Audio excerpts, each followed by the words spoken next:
Hi, how you doing? Welcome back to the second part of the history of Impressionism. If you haven't seen the first part, I highly recommend you go check it out. I'll link it down in the description below, or I'll put it right here. I don't know yet. So where we left off in the last video was Monet, Sisley, and Basile are all sort of left to their devices to figure out their future on their own. We're sort of headed towards uncharted waters. So at the start of chapter 4, we find Basile and Monet in 1863, and they're spending time in a village called Chiheli, which is on the edge of the Fontainebleau forest. So Basile and Monet are there in the forest to make studies of the trees outdoors, which is funny because they're sort of violating the beliefs of their teacher Clairo, because he thought that painting outdoors was an art of decadence. And so, he kind of felt like, if you're painting outside, you're not serious about doing the hard work of painting, which is done in the studio. Halfway through this trip in the forest, Basile has to return back to Paris to continue his medical studies, and Monet stays in the forest to continue working to develop his skills as a landscape painter. 1 year after the closing of Clairo's studio, Monet takes Sisley, Basile, and Renoir to the forest of Chiheli to do these studies of the forest interiors. This was out of the comfort zone of Renoir and Sisley because their studies in Clairo's studio didn't prepare them to do work outside. Monet, on the other hand, because of his work with his mentors Boudin and Jonquin, he was just sort of furthering the knowledge that he gained from his teachers previously. And because of Monet's previous experience, his friends that he brought with him to the forest looked to him as sort of the leader to provide knowledge on what they were working on in the forest.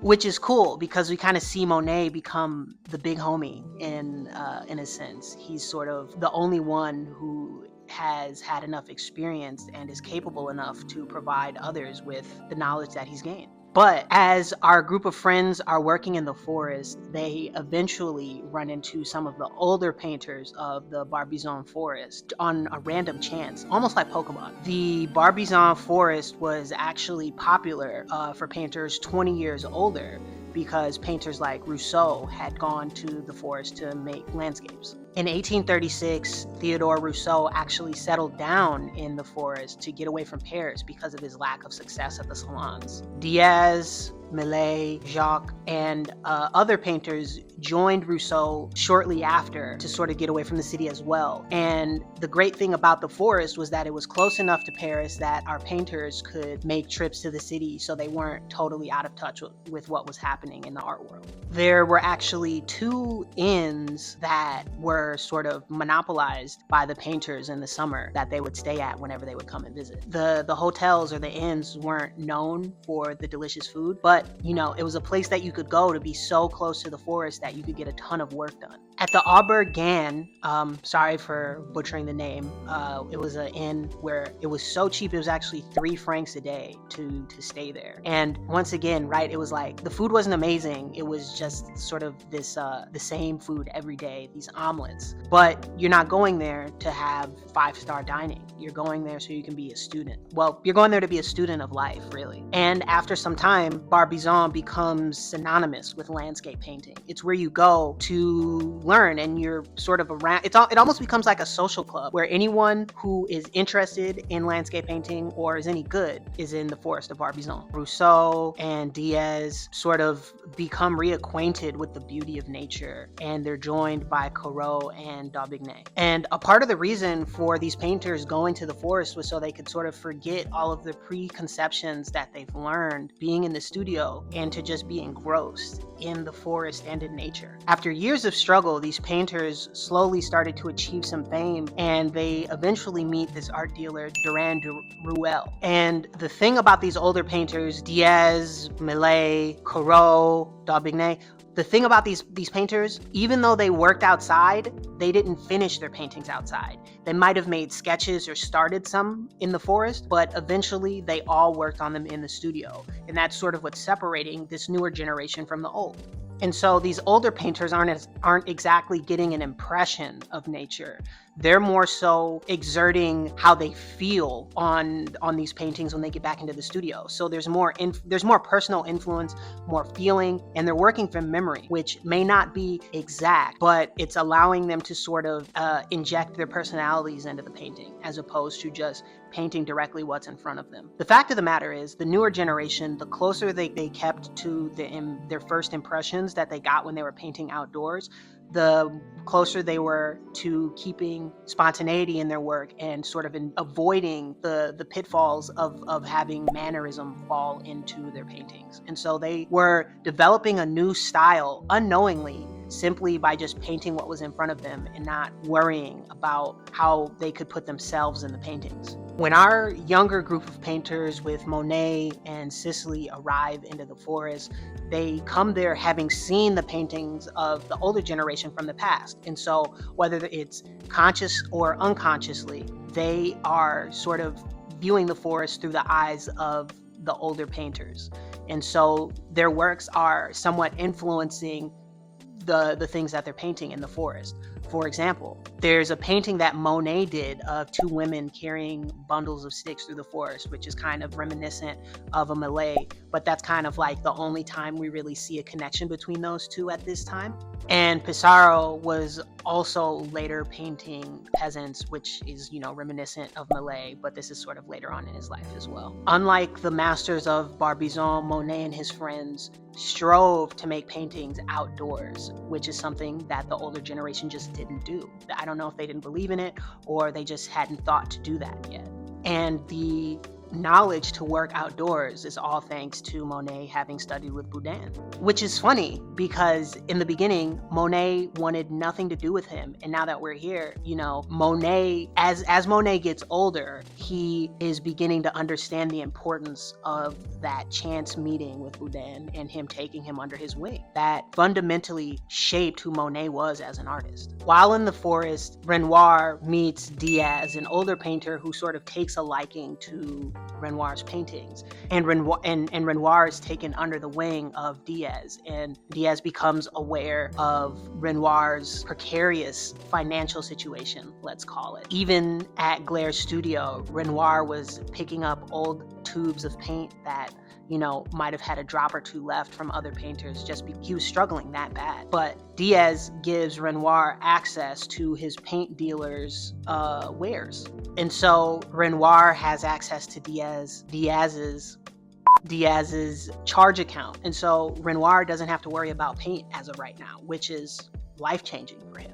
And because of Renoir's access to the new materials, he's able to paint in much brighter colors. Monet and his friends didn't really have contact with Corot, but Pissarro, on the other hand, did. And because of Pissarro's communication with Corot, he actually received permission to attach Pupil of Corot when he sent two landscapes into the Salon of 1864. During the time that Pissarro and Corot are sort of talking, Corot gives Pissarro this amazing piece of advice. He tells Pissarro, above all, one must study values.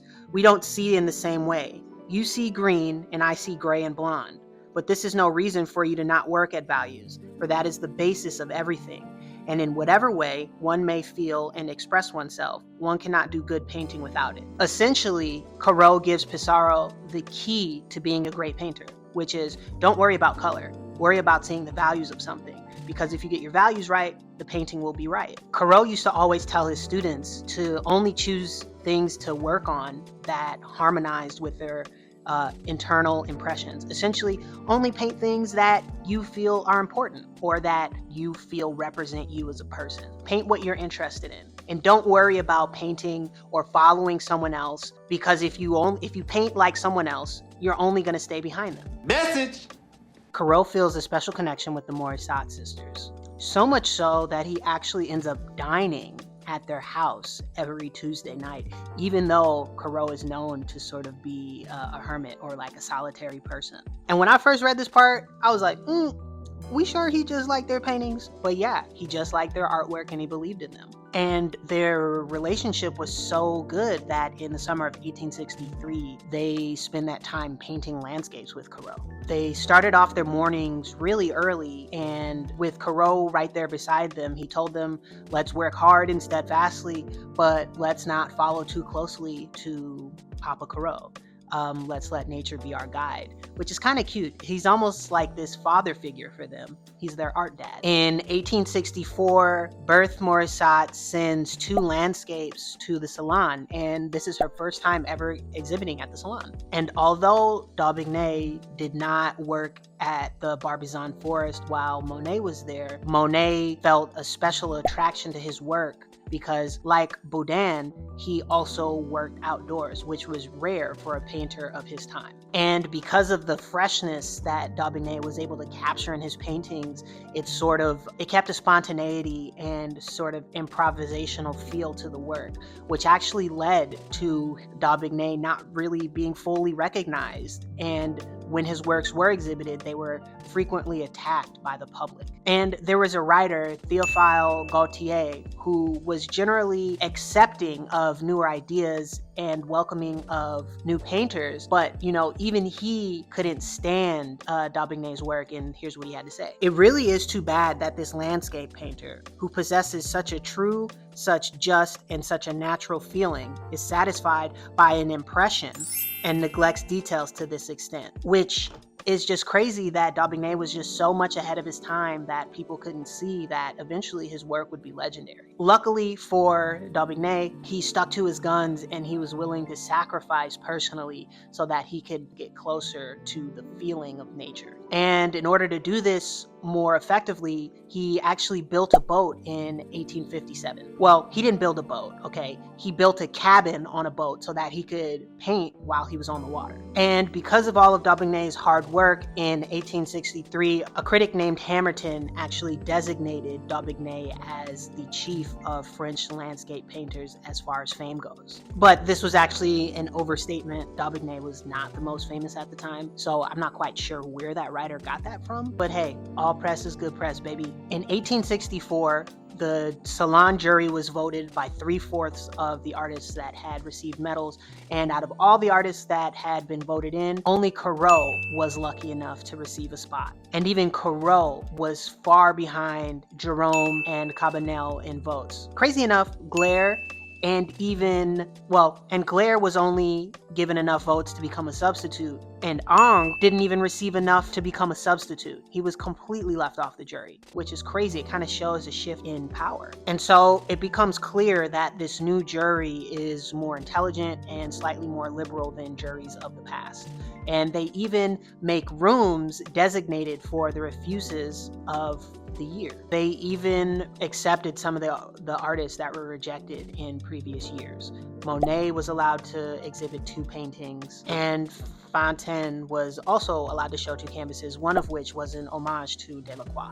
Without telling his friends, Baudelaire actually talks to someone on the jury that he's cool with, and he gets Fontaine and Monet's paintings hung favorably. So it pays to have friends in high places. And a critic actually knocked points. Well, there's not a point system, but Monet was criticized for imitating Velázquez, Goya, and El Greco. But Baudelaire wasn't having that, and he pretended like he did not know Manet. He goes on to say that an astonishing parallel might show up in nature.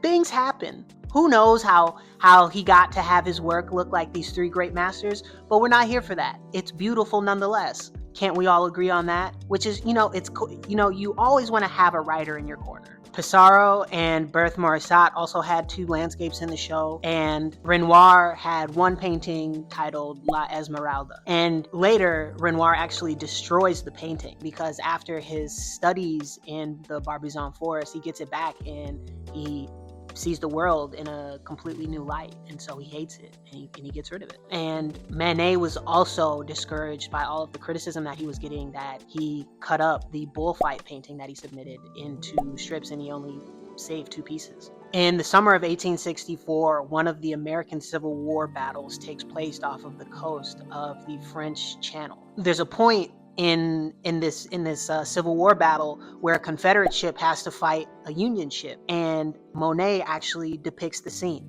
At about the same time, Monet is doing sketches of horse races at Longchamps, where actually Degas worked, and funny enough, Degas is doing drawings or sketches of Monet while he's doing these drawings of the horses. I realized I kept saying Manet or Monet. Degas also paints a likeness of Manet's wife, and he gifts it to Manet in 1863. And when Manet gets it, he likes the portrait of himself, but he doesn't like the one of his wife, so he cuts it out of the painting, which is kind of crazy, right? Like that's crazy. Your friend gives you a beautiful painting of you and your wife, and you're just like, yeah, I'm not really, yeah. And while all of this is happening, Pissarro is working on the banks of the Marne. Bazille is in Paris to study to take his medical examinations. And, while he's waiting the results, Monet convinces him to take a trip with him. And they go to Honfleur. And Bazille sends a letter back home, and he's like, hey, so we're waking up early every morning, and, don't expect me to send back any good paintings, because all that matters is that I'm making progress. So deal with it. The Saint Simeon farm where Boudin had stayed was famous among artists, and it was actually known as the Barbizon of Normandy. During Bazille's trip to Saint Simeon, he actually runs into Boudin, but he couldn't stay there and paint alongside him because he had to go to Paris to find out the results of his examinations. And when Bazille gets to Paris, he learns that he failed his exams. And so Bazille leaves for Montpellier, and he tells his parents the results of his exams, and they allow him to give up pursuing a profession in the medical field and allow him to become a painter. Even though Bazille leaves Honfleur, Monet stays, and he's, making all of these great paintings. But eventually, during the same summer, Monet goes to stay with his family near Saint Andres. But as things go with family, Monet gets into an argument with his family, and they tell him to leave and don't come back. You need to leave! And Monet was so afraid that his family might cut off his allowance, he sends 3 paintings to Bazille, asking if a neighbor of his, Monsieur Bruyas, would be interested in purchasing any of the paintings.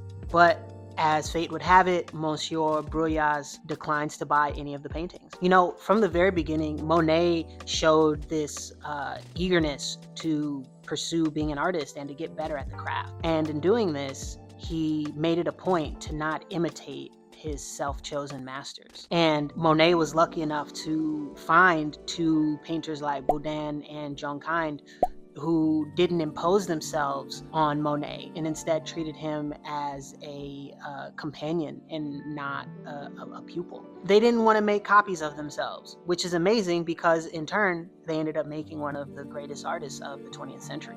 And one thing about Jonkind, which, was inherent to him, was he had a more dominant personality, which meant that he kind of had slightly more influence over Monet than Boudin. The thing about him was that he was more faithful to his impressions, and so instead of trying to copy something how he knew it, he tried to represent something with how it was in front of him, essentially getting his first impression down on the canvas.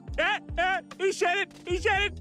Before Jonkind gets to Honfleur, in the summer of 1864, he paints 2 landscapes of Notre Dame in 2 varying lighting conditions. One was during a winter morning and the other was during a sunset. And even though there were weeks or months between both of these paintings, we get to see how Jonkind is studying the atmosphere of one place and how it can vary wildly depending on the day or the time. And Monet was to follow in Jonkind's footsteps and paint a road in Normandy during a cloudy day and another painting when it was snowing. And doing these studies actually led Monet to have a better understanding of nature and life in front of him and how things change. In late 1864, Monet returns to Paris with 2 marine landscapes that he intends to send to the Salon. During the winter months, Monet and Bazille end up spending some time at Bazille's family member's home. And at the home, they're often discussing different arts, whether it's painting or classical music. And I thought this was particularly interesting because at this time, you never know what's popular unless you look into it. And I really like seeing what music like parallels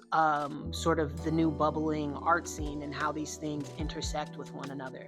And they're arguing at Bazille's family member's house about the appealingness of Wagner, the composer. Meanwhile, Fontaine is working on a new composition, and it was called Hommage à la Verte. And in it, he paints some of his friends. Among them can be seen Whistler in a kimono. And while Fontaine is making this painting, Whistler has a friend from England. His name was Rossetti. And after seeing all of these Parisian painters and their new style that they're working on, he goes back to England and he tells all of his friends, like, hey, now's the time for Britain to become the center of the art world, because what's happening in Paris is garbage. Nah, that ain't it, y'all.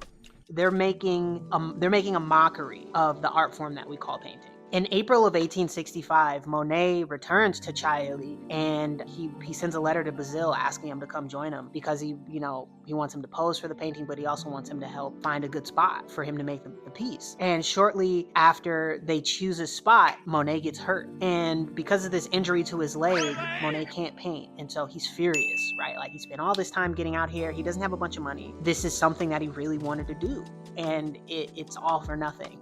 And so, to sort of calm down Monet, Bazille figures the only way to keep Monet quiet is to make a painting of him while he's laying in bed. And so that's exactly what he does. Thankfully, due to Bazille's medical knowledge, he's able to sort of rig up a contraption where it suspends water, and as it drips onto Monet's leg, it drops and drains into a pan below. So when Monet is finally healthy enough to work, he leaves the bed and he's back out in the field working on his painting. And while Monet is painting, Bazille actually gets to make a few sketches of Chailly as well. Eventually, Bazille returns to Paris, and he gets a letter from Renoir inviting him to get on the boat that he built the cabin on to come sail, and they can make paintings while they're out on the open sea. Which honestly sounds like such a treat, you know what I mean? To just like be on a boat with your friends making paintings and, watching life go by. It sounds beautiful. Unfortunately, Bazille felt like he was too busy with his own paintings, and he turned down the trip. Finally, a new salon. It's time for another salon, and the jury is just as lenient as last year, and so they sort of relax the parameters for what can be submitted this year. Fontaine exhibits his painting The Toast. Manet gets to exhibit two paintings, Christ Insulted by Soldiers and Olympia, which is a famous painting. And this year, Degas sends in a painting, and this is his first time exhibiting with the Salon. Monet also shows two paintings, and they are of the Seine estuary. And now we get into a little bit of the drama of this year's Salon. The paintings were hung in alphabetical order, and so that meant the M's were all in one room. So Monet and Manet were in the same room. And funny enough, their signatures were nearly identical, so it confused a lot of the visitors. And so Manet gets to the salon, and he's congratulated by a ton of the visitors. Everyone's telling him how much they love his paintings of the estuary. And he's thinking to himself, I didn't paint the estuary. And he goes to see the paintings, and he's seething, because he then realizes this guy, Monet, is eating off of my hard work, because our names are so similar, and so are our signatures. And the thing that upset him the most was that these seascapes were getting so much attention, and the paintings that he had dedicated so much time and energy to were an afterthought. I mean, you got to admit, that has to be like one of the worst feelings. You've worked so hard to build up your reputation, and some person is able to sort of benefit from the hard work that you've done because their name is slightly similar to yours. And during this salon, this is the time when Monet's paintings are met with real success. Finally, right? And this unexpected success was not only surprising and a welcome for Monet, but it also got him some approval from his family. But Monet doesn't stay in Paris long. He actually returns to Chailly to work on another composition. And before he leaves, Monet is offered an opportunity to meet Manet, but obviously Manet refuses. He was probably so offended at the thought of being in the same room as this guy who overshadowed him at the salon. This year's salon and the results actually left Manet depressed. And one of Manet's masterpieces, Olympia, was once again laughed at, like many of his other paintings from previous years. And they actually compared it to a playing card because of how flat it looked. To Manet, it must have felt like whatever he did was offensive to other people, no matter the subject or the style. He honestly felt like the people just hated him. Courbet's painting at the salon of his friend Proudhon was also poorly reviewed as well. And even admirers of Courbet's had said they had never seen such a bad painting from the master, which is like, it's crazy how people's opinions on you change day to day. And what this kind of stuff really lets me know is that you can't pay attention to what people are saying now. You know, you have to wait 10, 15, 20 years to even really evaluate if a work of art will stand against time or not. And there was actually a quote from a critic that I want to read. They said, and I quote, "Today, evolution is accomplished. There are no more neo-Greeks, and the realists, too, are inclined to make themselves more scarce, as if once the disease has vanished, the remedy had become useless. The salon offers us proof. One portrait painter who is, in a certain measure, connected with the school of whose decadence we are talking, Fantin and Monet, who is the prince of visionaries, destroyed his paintings. Fantin actually destroyed his paintings when he got them back from the salon." So, after all of this negative press, Manet decides to go to Spain. And in Spain, Manet's hoping to gain some inspiration from some of the painters from the past who inspired who he was today. Manet actually writes a letter to Fantin and explains that Velázquez was the painter of all painters and that he didn't surprise him, he excited him. Which, if you're unfamiliar, the painting Las Maniñas is the holy grail of paintings. It's like one of the greatest artworks anyone looking to study art can look at. Monet's short trip to Spain was incredibly educational, and it sort of reveals to him that this country that he romanticized wasn't so different than the Paris that he grew to love, because contemporary life is somewhat the same everywhere you go. It's just about paying attention to what's in front of you, which is what the old masters before him had done. And so this trip ends Manet's Spanish period.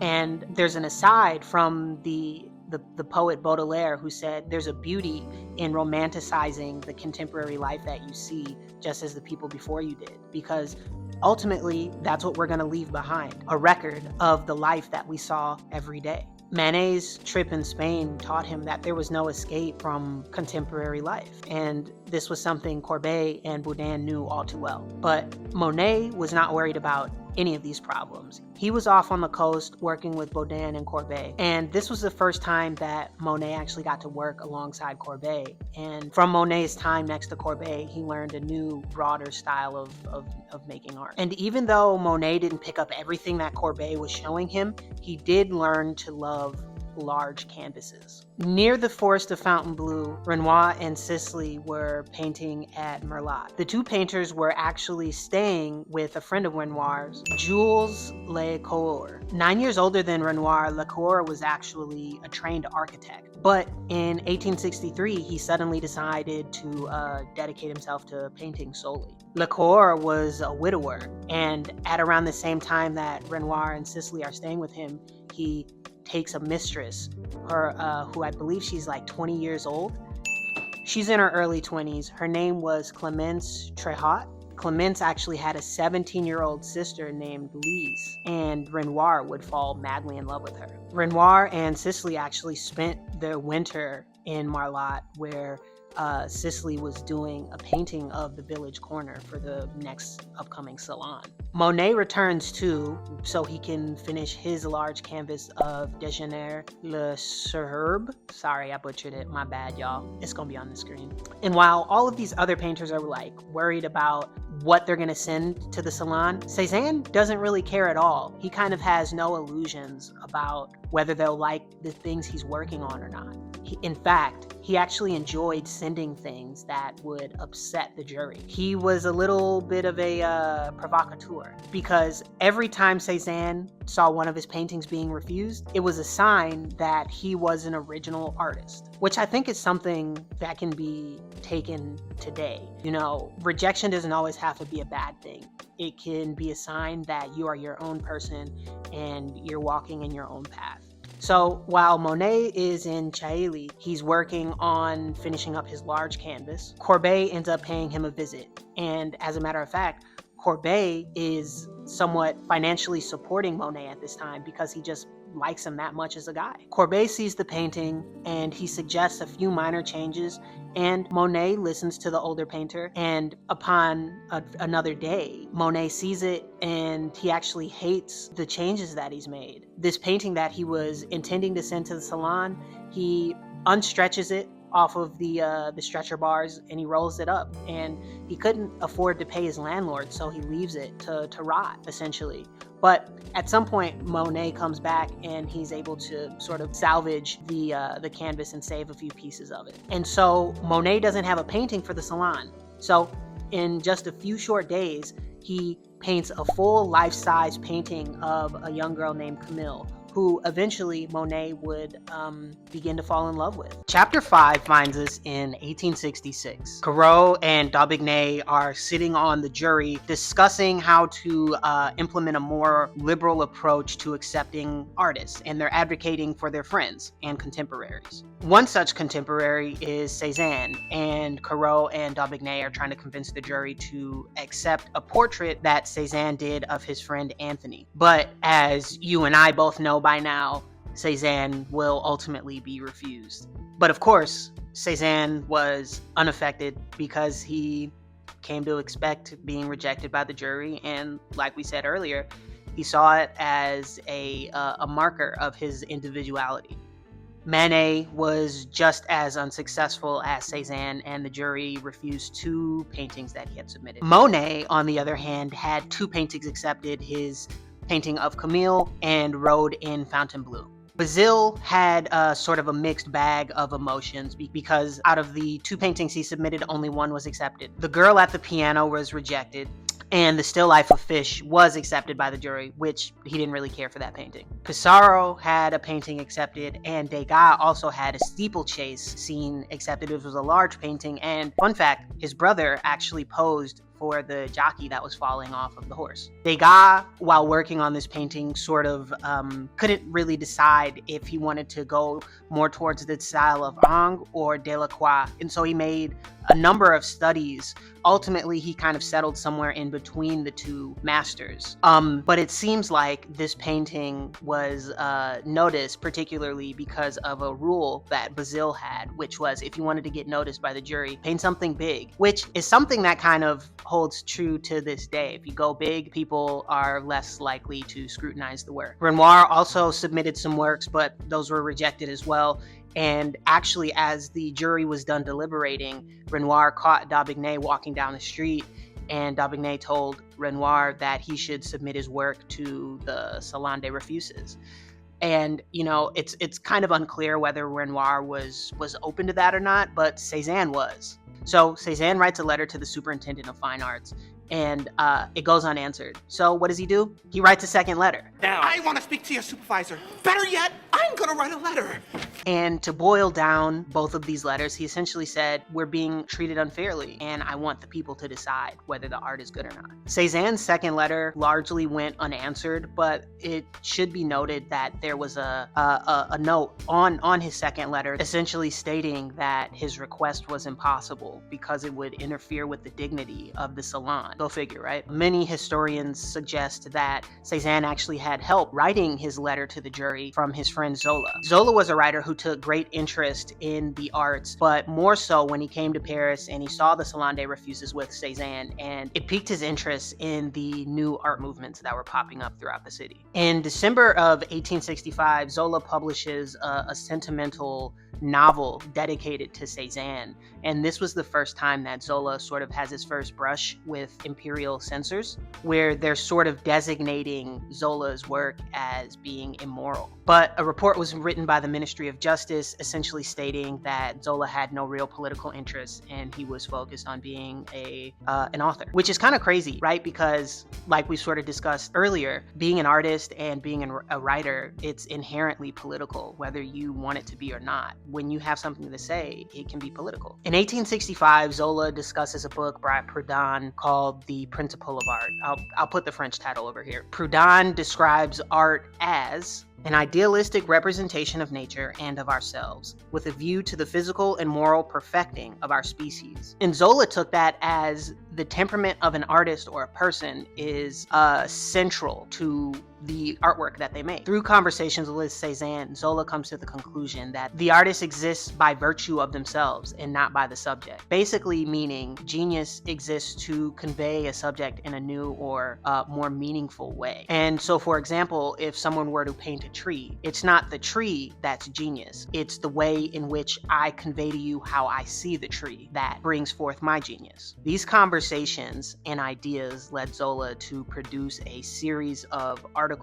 after having witnessed the jury rejecting numerous artists, as well as seeing Cézanne fail petitioning for a new Salon de Refus. Zola's first two articles dealt with the jury and how essentially their judgment was passed through jealousy or the lack of principles that they might have. And this expose culminated in a call for a new Salon de Refuses. And Zola was not alone. He was also joined in this call by a senator. After starting his articles, Zola takes a trip to Manet's studio, where he sees some of the canvases that were rejected. And one of the following articles, he talks about Manet and how his place in the Louvre was carved out specifically for him in the future. And to sort of get the heat off of his back and from having people think that he was biased against any sort of art movement, his next article is about the realist school that's showing in the Salon, and he gives high praises to Monet, who he hasn't actually met yet, but obviously he's probably heard about Monet through Cézanne or any of the other younger artists who have been around him. And one of the quotes that made me laugh in this article talking about Monet is he calls Monet a man in a crowd of eunuchs, essentially saying that he has the cojones to stand up to what's in fashion and to follow his own path, which is a beautiful yet vulgar way to state that you appreciate someone's courage.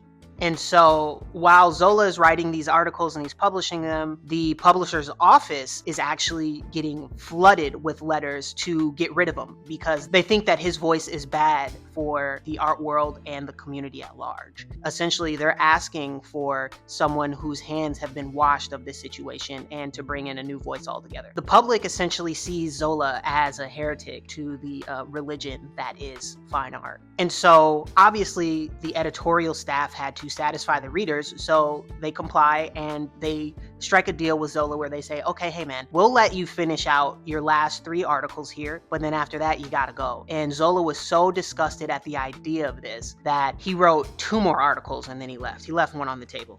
In one of Zola's last articles, he talks about the decline of some of the masters of today, like Courbet, Millet, and Rousseau. Meanwhile, Courbet is actually gaining some sort of popularity at the Salon. Bazille actually writes a letter to his family in 1866 saying, "He swims in gold. This is what fashion can do. In all his life, he has not sold more than 40,000 francs worth of paintings. It's true that this year he exhibits some very beautiful things, yet they are certainly inferior to his bathers, his Demoiselles de la Seine. The public, however, has made up its mind to prepare a success for him, and since the opening of the Salon, he has sold more than 150,000 francs worth of pictures. His drawers are bulging with banknotes. He doesn't know what to do with them."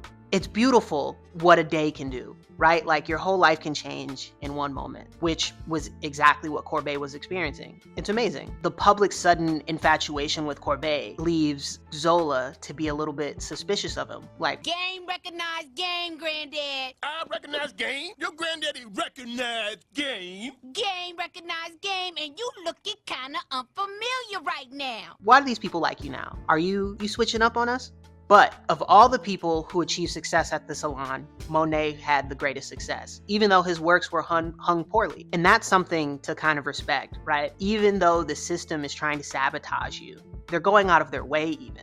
The work speaks for itself. And with all of this success for Monet, word made it back to Le Havre and to Monet's family. And so they temporarily resumed his allowance, which I think is weird. If he's selling paintings, why does he still need an allowance? Hey, none of my business. In 1863, the term naturalist is coined by Castiglione, but essentially acknowledging that what our new young painters are doing can't really be covered by the broad term realist. The naturalist school was essentially declaring that art is the expression of life under every circumstance. Manet and his circle, though, seemed to not really care for the title, and Monet was off in his own world doing his thing.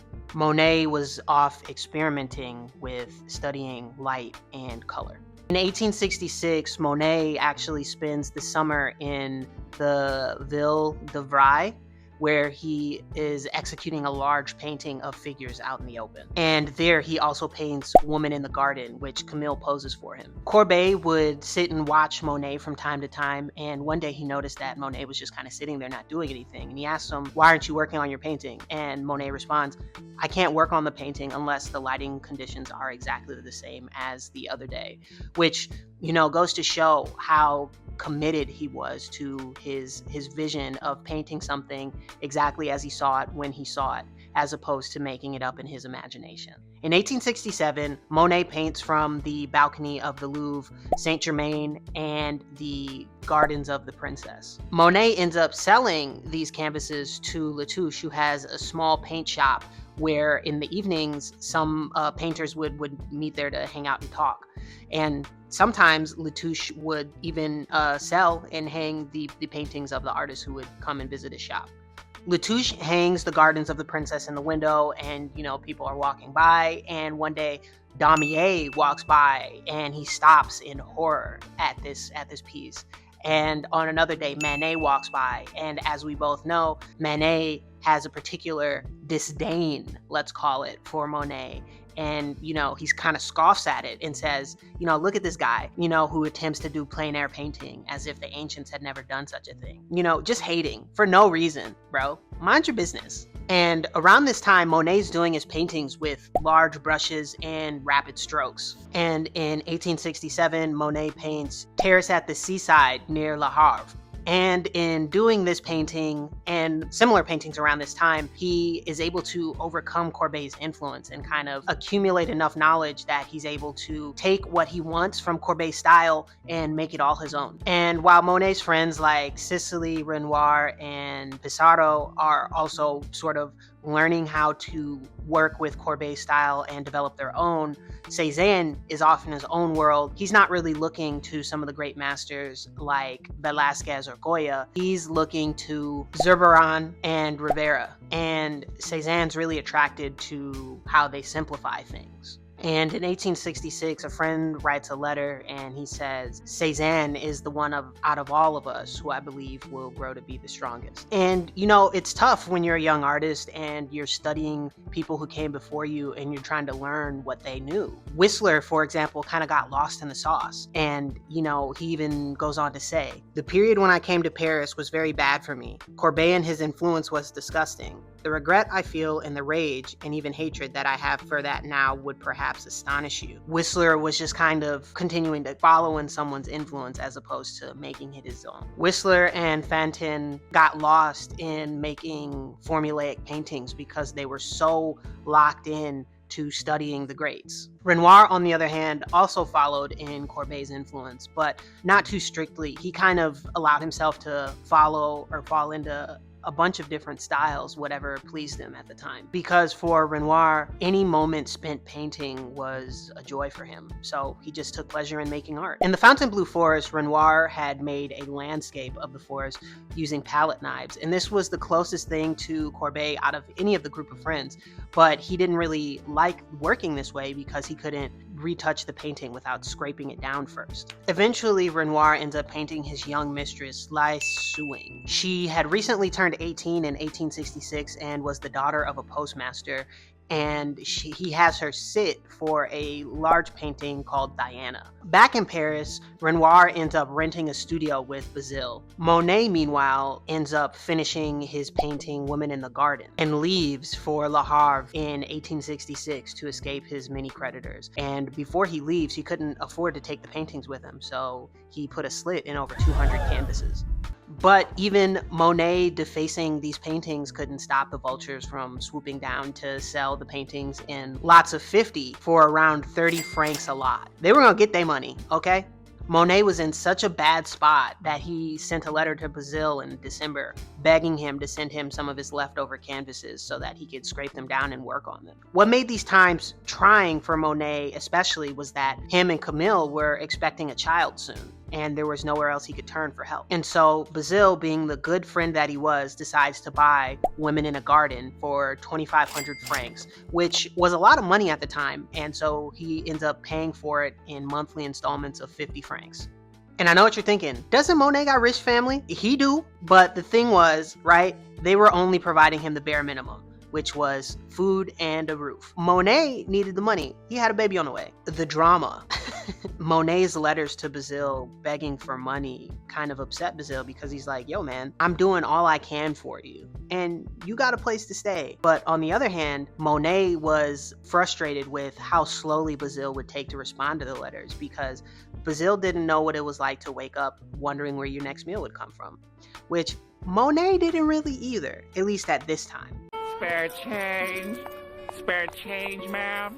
Bazille's 50 francs a month and the subsequent 200 francs that Bazille was able to secure from Monet from selling a still life weren't enough for Monet, not to mention Camille.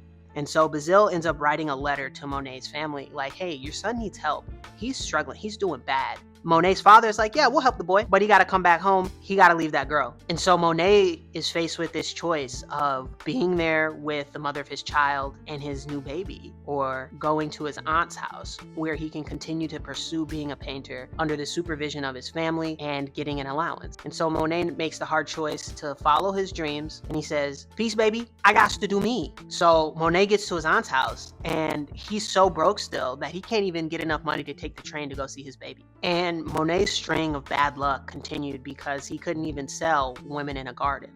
And this really hurt his pride because the Salon of 1867 was coming up, and this coincided with a new World's Fair.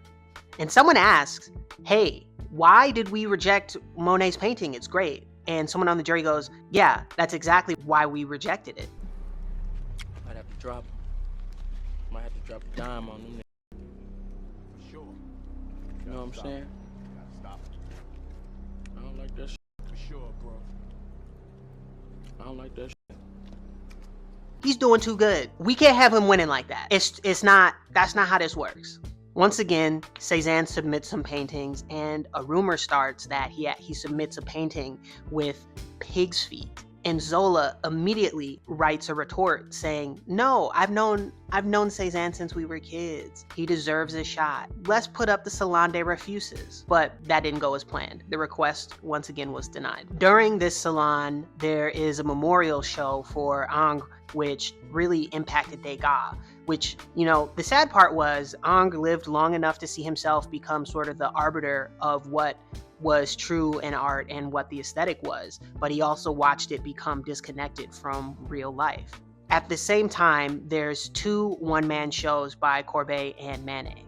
Manet was so tired of the constant rejection that he followed Courbet's lead of 1855 and built his own pavilion. And so Courbet and Manet's shows sort of became a beacon for any young artist who wanted to see the two painters who had dethroned Ingres. At the last minute, Manet paints a large canvas representing the beheading of the Emperor Maximilian. This work was inspired by the tragedy of 1867. But for political reasons, Manet was prevented from showing this painting to the public. Unfortunately, Manet's exhibition was much less successful than he had anticipated. People still came to see the paintings, but they came to laugh. Alternatively, Courbet's show was a success with the public, but it kind of flopped with his friends. And frankly, Monet thought Courbet's new paintings were just downright bad. Courbet, this time when he constructed his pavilion, used solid materials so that he could rent it out once the salon was over with. Inspired by their rejections, Monet and his friends decided to rent out Courbet's pavilion and throw a show of their own. In a letter to his family, Bazille simply was just fed up, and he said he didn't want to expose himself to the whims of the administration. Degas continued to remain an outsider among his friends because, he just kind of saw life differently. And so in the late 60s, you can actually see in his notebooks that he talks about how he outlined a course for himself to improve his artworks. And for any artist watching this, here are some of the things that he told himself to do. Do expressive heads. Do every kind of object in use, placed, associated in a way that they take on the life of the man or woman. Corsets that have just been removed, for instance, and that retain shape. The shape of the body. Many of the things that Degas listed there, he never actually went on to work on. But the main point was that he was being aware and studying contemporary life as it came. In 1866, Bazille is spending the summer on his parents' estate in Montpellier, and Renoir during this summer is working in Chailly. And later this summer, Cicely joins Renoir in Fontainebleau to work on a landscape that he eventually sends to the following salon. Renoir paints a portrait of two women fully outdoors, which was kind of new for him. And he ends up painting Lise and his wife, which in this painting is one of the first great paintings where he kind of finds himself. Monet, once again, has to stop working on painting because he has some eye trouble. Our mans can't catch a break right now. Like, he doing good, but he not doing good. You know what I mean? In 1868, Monet leaves his aunt's house and he doesn't even have enough money to send coal to his girl Camille. Monet was eventually paid only 800 francs for his portrait of Camille, which was okay because people made around 5 francs a day for a day's work. So, you know. And after the closing of the exhibition in Le Havre, Monet's artworks were seized by creditors and sold off for, I want to say, 30 francs. They were sold off for 80 francs. Yo, he's living like a degenerate gambler, man. Like, this guy is so addicted to becoming one of the greats, he's sacrificing it all. Renoir actually was not much better off than Monet because he actually exhausted all of his credit. He couldn't buy any more canvases, and when he wanted to paint a portrait of Jules Lecour's sister-in-law and her son in their garden, he had to ask them to pay for the materials to do the painting. Fortunately, Jules's brother Charles built a private residence for Prince Bibesco in France, and he was able to secure Renoir a commission for a ceiling decoration in 1868. We finally get some good news from the Salon jury this year, and Daubigny is elected to sit on the jury, and he makes his presence felt immediately. But the superintendent of fine arts was dissatisfied with Daubigny's intervention and was worried that all of the submissions and selections for the Salon would be nothing but newcomers. Bazille, Manet, and Pissarro all had 2 paintings approved to be into the Salon, while Degas, Monet, Cicely, Renoir, and Berthe Morisot all had 1. And so the hanging committee found a way to sort of counterbalance Daubigny's liberalism, and they hung Renoir, Bazille, Monet, and Cicely in the dépotoir, which is French for the garbage dump. And Manet's paintings were once again hung horribly. You know, the institution is so afraid of these artists that they're doing everything in their power to sort of hide them from the public. But even these sort of setbacks did not prevent our artist friends from having some sort of success with the Salon. Someone even wrote that Pissarro's paintings were placed too high, but not high enough to prevent art lovers from seeing his genius. And even though the public didn't really understand our artists, they were finally getting the respect that they deserved, and they were no longer getting laughed at. A win is a win. I'm gonna take it. But even with some of this success, we were still, receiving bad press, and they even called Renoir's Lise a fat woman splashed in white. There's always going to be people hating on you, especially when you're doing something great. And so while unfavorable comments could always be expected, and they would always get a little bit more attention than positive comments, it comes with the territory. But Redon wrote, "We are witnessing the end of an old school, already and justly condemned, while here and there some forceful personalities try to impose themselves. Let us admit the best things are still to be found among the works of artists who are seeking revitalization at the fecund sources of nature." Meanwhile, new difficulties awaited for Monet as he left Paris. Monet writes this really personal letter to Bazille where he kind of expresses all of the misfortune that he has. And so I'm just going to read some of it for you. "I am writing you a few lines in haste to ask for your speedy help. I was certainly born under an unlucky star. I've just been thrown out of the inn, and stark naked at that. I found shelter for Camille and my poor Jean fun for a few days in the country. This evening, I'm leaving for Le Havre to see about trying something with my art lover. My family have no intention of doing anything for me. I don't know even where I'll have a place to sleep tomorrow. Your very harassed friend, Claude Monet. P.S. I was so upset yesterday that I had the stupidity to throw myself into the water. Fortunately, no harm came from it. And then, like the first time I read that, I felt really bad for him because he's trying to chase a dream, and I feel like a lot of us can identify and relate to that. And he's doing everything in his power to be the person that he knows he can be, and his family is sort of giving up on him because they can't control him, and he feels so frustrated that he just doesn't want to be here anymore. And he has a child. It's heartbreaking. Fortunately, though, Monet had a patron in Le Havre, and they were kinder than his parents, and they gave him an allowance so that he could temporarily find some stability. Monet secludes himself in the countryside, working away, and the life of his friends in the city of Paris don't really change that much. Manet spends the day in Boulogne, and then he goes to England for 2 days, and he comes back with the impression that the art scene in England is a lot kinder. He says that they don't have the jealousy that the art community has in Paris, and they're all gentlemen. Manet was so thirsty for social and financial success that he eventually agreed to a plot by Theodore Duret. Now, Duret was a politician and journalist that Manet had met in Madrid. And even though Duret wasn't overly fond of Manet's painting style, he had just had his portrait painted by Manet. The scheme went like this. Duret wanted Manet to sign the portrait normally so that Duret could show it to all of his bourgeois friends and see and get them to see how wonderful this painting was. And once everyone in the room agreed that it was a beautiful painting, he would reveal that it was done by a painter who had achieved success in the salon. And he would embarrass all of the people who were laughing at Manet by saying, see, you don't even know what you like, man. You just said you like this, but you normally don't like Manet because people tell you not to like him. It should be noted, however, that Manet didn't actually sign his name how Duret wanted. Duret wanted Manet to sign his signature in a dark spot on the canvas, but Manet didn't do that. Instead, he just signed his name upside down. In the fall of 1868, Manet, who hated professional models, asked Berthe Morisot if she would pose for him. This painting would later be called The Balcony, and it was inspired by Goya's Mohas on the Balcony. Morisot accepted, and so she would pose weekly for Manet on the balcony. In the evenings at this time, the painters would frequently meet at Café Gerboise. And when Monet returned to Paris in 1869, Manet invited him to hang out with him there. So that's going to do it for today's episode. We covered chapters 4 and 5 today. Next time it'll be 6, 7, and 8. I just want to say I really appreciate anyone who sits down and listens to these. This means a great deal to me. I love that you guys are interested in this kind of stuff, and I'm just happy to kind of have a community to share that I'm reading this book with. With that being said, if you made it this far, put down below in the comments, grind harder, because that's what this whole chapter was about.